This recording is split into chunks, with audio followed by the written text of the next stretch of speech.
रफ्तार crash course में आपका फिर से स्वागत है। मैं अरुण सर आपके लिए लाया हूं रफ्तार क्रैश कोर्स, वह भी मैट्रिक परीक्षा के मैथ सब्जेक्ट का, जिसमें कम से कम समय में तैयारी कराने का एक वादा है और 100% आपका मार्क्स लाने के लिए भी मैं कोशिश कर रहा हूं। मैं अरुण सर आपके लिए अभी 10th क्लास का जो फर्स्ट चैप्टर है मैथ का वास्तविक संख्या, उसी का टोटल वीवीआई क्वेश्चन जो बोर्ड मॉडल क्वेश्चन है उसी का मैं अभी क्या है उसके इंपोर्टेंट सॉल्यूशन या क्वेश्चन को बता रहा हूं। आप बने रहे मेरे वीडियो पे और ध्यान रहे यहाँ पे वीडियो कैसे पता चले। यहाँ पार्ट लिखा हुआ है, पार्ट 1 2 3 4 5 6 7 8 9 10, इस तरह से वीडियो है एकदम असेंडिंग ऑर्डर में, ठीक है। यहाँ पे मैं कोई ये नहीं लिख रहा हूं कि ये चैप्टर है, ये नहीं, बस ये मैथ सब्जेक्ट का क्रैश कोर्स है, वह भी आपके लिए है, ठीक है। और फरवरी में आप पेपर देने वाले हैं। मैथ में माथापेची है, आपको याद नहीं है, कुछ बनाने का तरीका नहीं है, तो मेरे चैनल पे बने रहिए। और फिर हम आपसे मिलेंगे कब मिलेंगे? एग्जाम बाद। आपको लगेगा कि हाँ अरुण सर क्वेश्चन बताए हैं और उससे पेपर में बहुत सारा क्वेश्चन टैग किया है, ठीक है ना, टैग कहिए या क्रैश किया हुआ है, ठीक है। तो आइए आगे हम देखते हैं नेक्स्ट टॉपिक। अभी तो इस चैप्टर का 6 टॉपिक मैं पढ़ा चुका हूं, 7वां टॉपिक स्टार्ट करने वाला हूं। 7 नंबर में आपको टॉपिक है ये एकदम MVVI टॉपिक है आपके लिए, ध्यान में रखिएगा। ये क्या है? अभाज्य संख्याएं। अभाज्य संख्याएं, ये टॉपिक एकदम बढ़िया है, इससे क्वेश्चन आता है, ऑब्जेक्टिव में पूछता है, ठीक है ना। प्राइम नंबर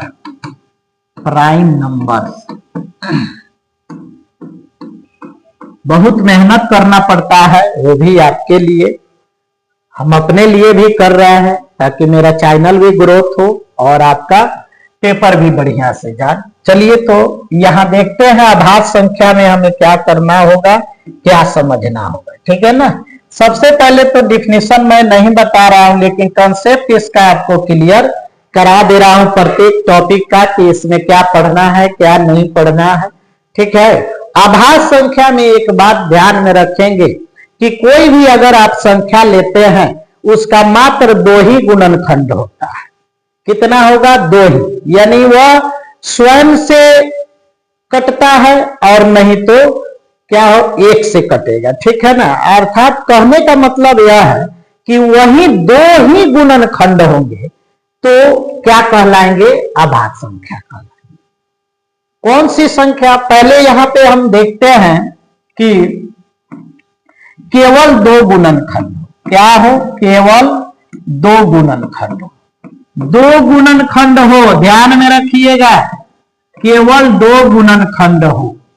या आप अगर और भी कंसेप्ट क्लियर करना चाह रहे हैं तो आप यहां पे लिख सकते हैं, क्या लिख सकते हैं? तो यहां पे लिख सकते हैं कि जो संख्या क्या हो, केवल 2 ही संख्या से पूर्ण विभाजित होती है। केवल किससे? केवल 2 ही, 2 से नहीं, 2 ही, 2 ही संख्याओं से क्या होती हो? विभाजित होती हो। संख्याओं से पूर्ण विभाजित होती हो, बस यही हो गया डिफिनेशन इसका, ठीक है ना।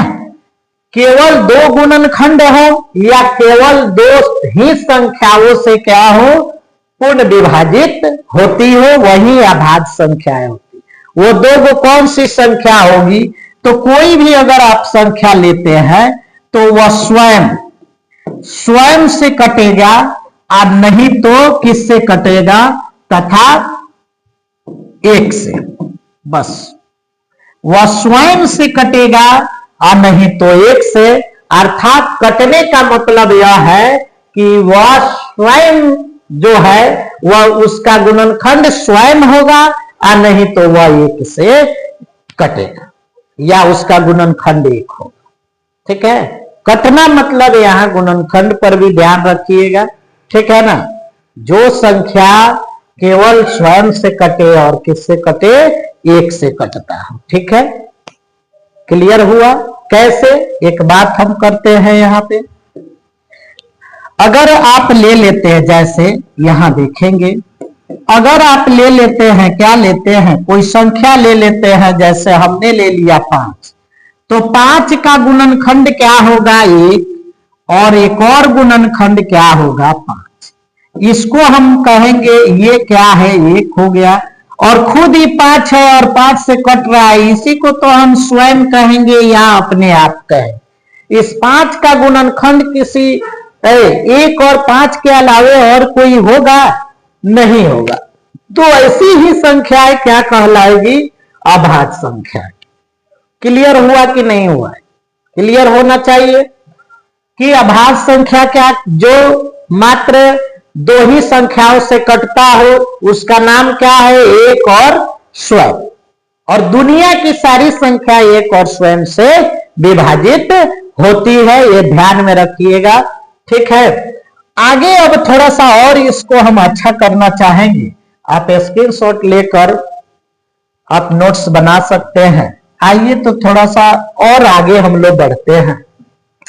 जैसे में अगर इसके कुछ और भी उदाहरण देने हो तो एक और यहां पे आप लिख सकते हैं। जैसे क्या क्या लिखेंगे? तो 2 होगा,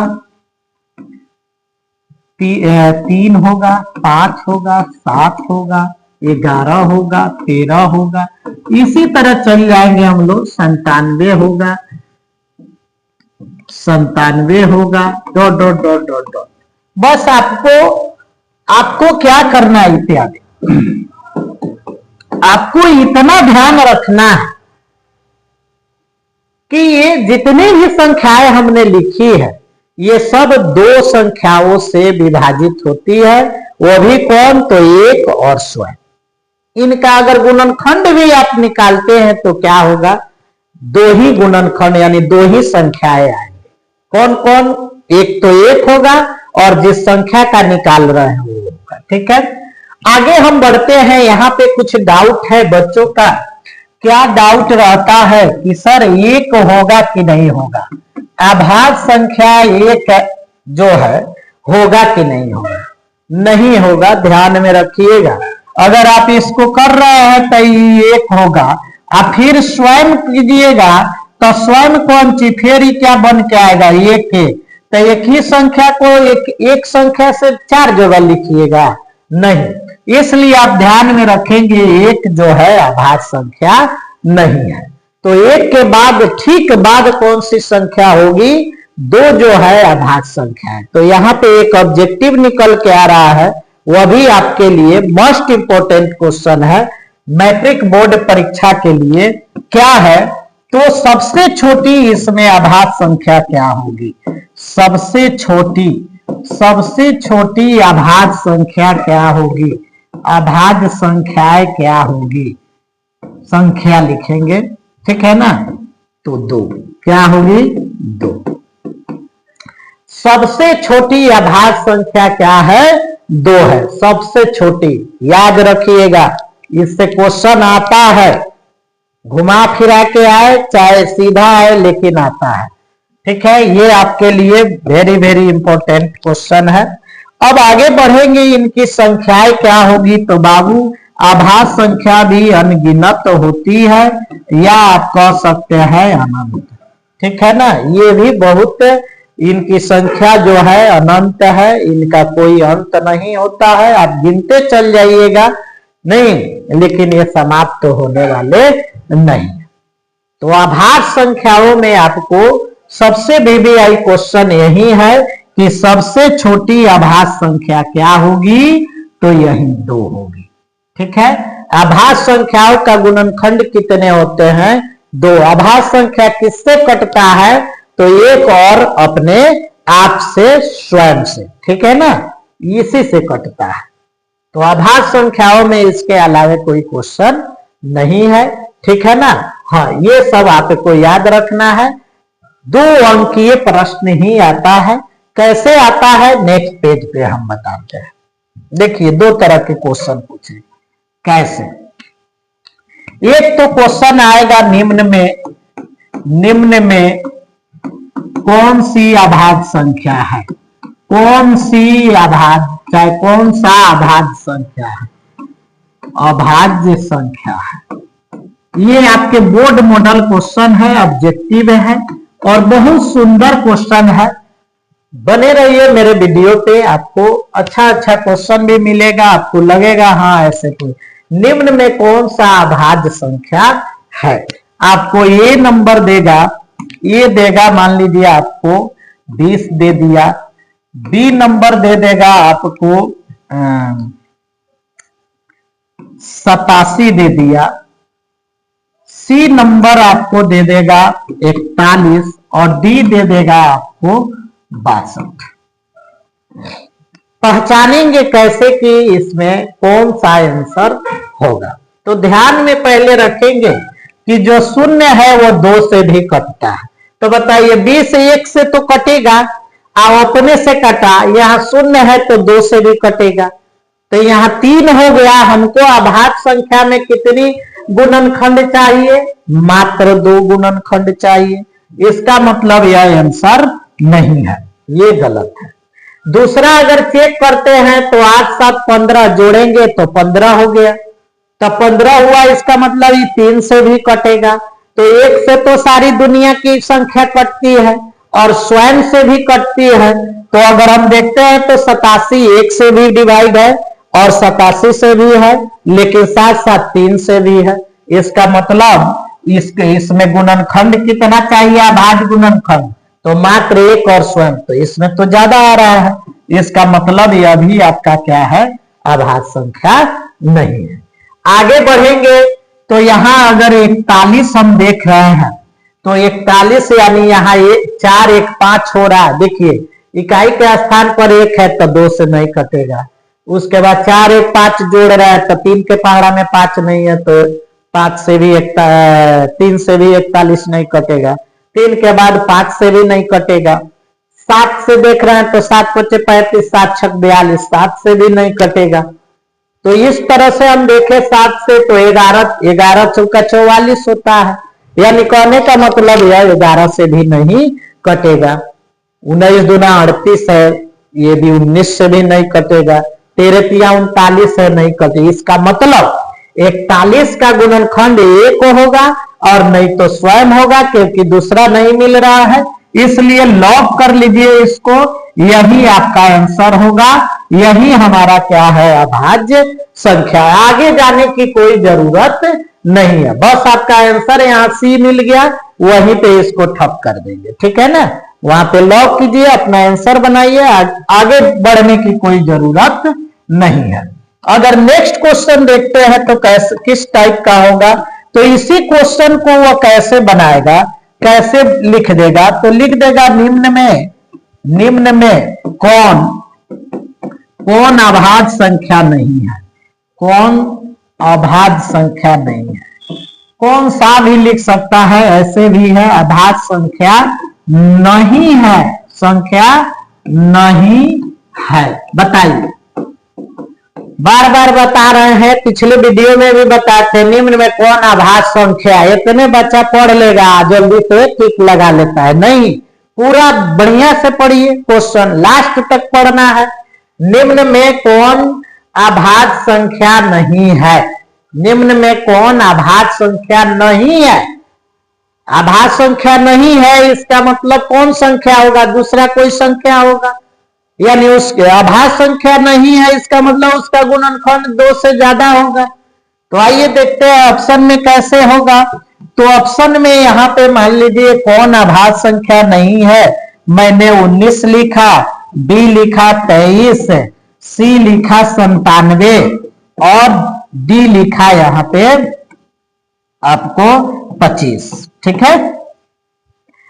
अब 19 में हम लोग देखेंगे, यहाँ पे 19 में देख रहे हैं कि 19 किससे कटेगा? तो 19 ना 2 से कटेगा, ना 3 से कटेगा और ना ही 5 से कटेगा, 7 से भी नहीं कटेगा। इसका मतलब यह हुआ कि इसका गुणनखंड 1 होता है और नहीं तो स्वयं होगा 19। इसी पे हम लिख रहे हैं बताने के लिए। तो एक हुआ नहीं तो स्वयं हुआ, तो ये तो आभास संख्या है, हमको बताना आभास संख्या नहीं हो, ठीक है ना।